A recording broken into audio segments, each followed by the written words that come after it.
आज का महा उपाय।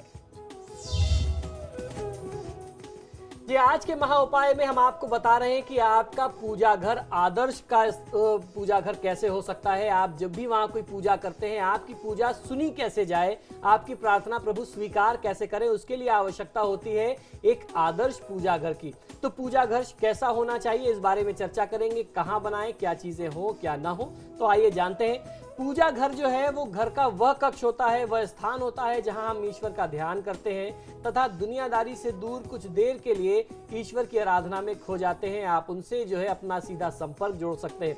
आजकल स्थान की कमी के कारण कई बार हम रसोई घर या शयन कक्ष में, या मैंने तो यहाँ तक देखा है कि लोगों ने जो बंद स्टोर रूम है वहां एक कोने में मंदिर बना रखा है। ये बहुत गलत है। शयन कक्ष में भी भगवान के कुछ चित्र लगा करके वहीं पर अक्सर लोग पूजा पाठ करते हैं, जो बिल्कुल ही शास्त्र विरुद्ध है। ऐसा कभी नहीं होना चाहिए।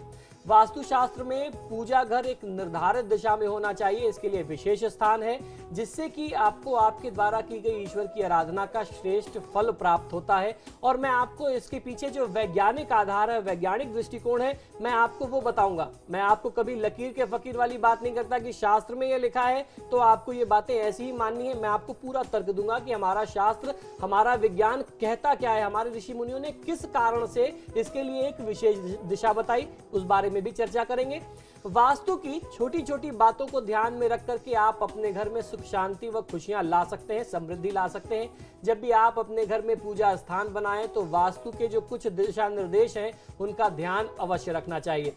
आपका पूजा घर जो है शौचालय के ठीक ऊपर या नीचे नहीं हो, उसके साथ लगा हुआ नहीं होना चाहिए, क्योंकि टॉयलेट्स के आसपास आप समझ सकते हैं बहुत ज्यादा नेगेटिविटी होती है। और मंदिर जो है वो बहुत ही पॉजिटिव का एनर्जी का सोर्स है। उसके आसपास अगर होगा तो जो शुभ ऊर्जा है वो और ज्यादा दूषित हो जाएगी।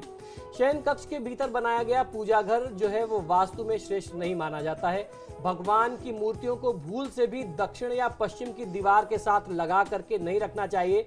जब भी कोई साधक पूजा करता है तो उसका मुख उत्तर और पूर्व की तरफ होना चाहिए, यानी भगवान का मुख जो है या तो वो पश्चिम होगा, मूर्तियां ऐसे रखें कि वो पश्चिम की तरफ हो या दक्षिण की तरफ हो, उसमें कोई बाधा नहीं है। लाभ आपको लेना है, आराधना आपको करनी है, तो आपका मुख उत्तर और पूर्व होना चाहिए। अगर आप ऐसा रखते हैं अपना मंदिर तो आपको लाभ मिलेगा। और यदि आपने ऐसा नहीं रखा है, भगवान की मूर्तियां इस तरीके से नहीं रखी गई हैं कि वो उत्तर पूर्व में आप पूजा करते हुए बैठते हो, तो वो आपके हर कार्य में बाधा लाती हैं। एक ही भगवान की कई सारी मूर्तियां भी एक ही पूजा घर में नहीं होनी चाहिए। उनकी आपस की ऊर्जा आपस में लड़ती है, टकराती है, जिससे आपका ही नुकसान होता है, क्षति आपको उठानी पड़ती है। घर की पूर्व या उत्तरी दीवार पर कुल देवता का चित्र लगाना शुभ होता है।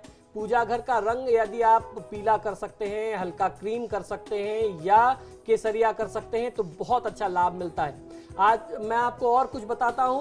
पूजा घर का जो दरवाजा है वो टीन या लोहे का या ग्रिल का नहीं होना चाहिए, वो प्रॉपर जो है वुडन डोर होना चाहिए, यानी लकड़ी से बना हुआ हो, वो सबसे उपयुक्त होता है।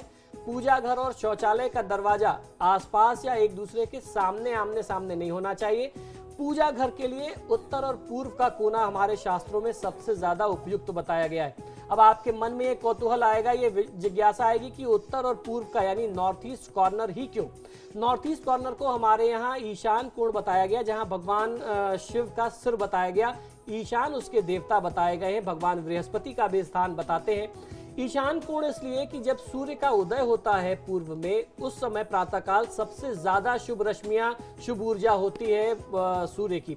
और उत्तर से आने वाली उत्तरी ध्रुव, नॉर्थ पोल के चलते जो शुभ ऊर्जा आती है वो उस सूर्य की रोशनी के साथ मिलकर के और भी ज्यादा सौभाग्यशाली हो जाती है। इसीलिए हमारे ऋषि मुनियों ने ये नियम बनाया कि आप ईशान कोण में बैठ करके ध्यान करें, पूजा करें। और जब पूजा करते थे पुराने समय में ऋषि मुनि या जो पुराने समय में हमारे पूर्वज थे, तो आपने देखा होगा वो धोती पहनते थे और शरीर के ऊपरी भाग में अपेक्षाकृत कम कपड़े होते थे। वो इसलिए कम होते थे कि जो वहां की शुभ ऊर्जा है उसको आप अपने अंदर आत्मसात कर सके, उसके साथ आप तालमेल बैठा सके, उसे अपने अंदर ले सके, ग्रहण कर सके, जिससे आपका जीवन सुखी होगा, समृद्ध होगा। और जब आप ऐसी साधना करेंगे तो आप भी चार्ज रहेंगे, पॉजिटिव एनर्जी से फुल रहेंगे, कभी आपसे कोई गलत कार्य नहीं होगा और आप कीर्ति, प्रसिद्धि, तरक्की को प्राप्त करेंगे। समृद्धि का निवास आपके ही घर में होगा।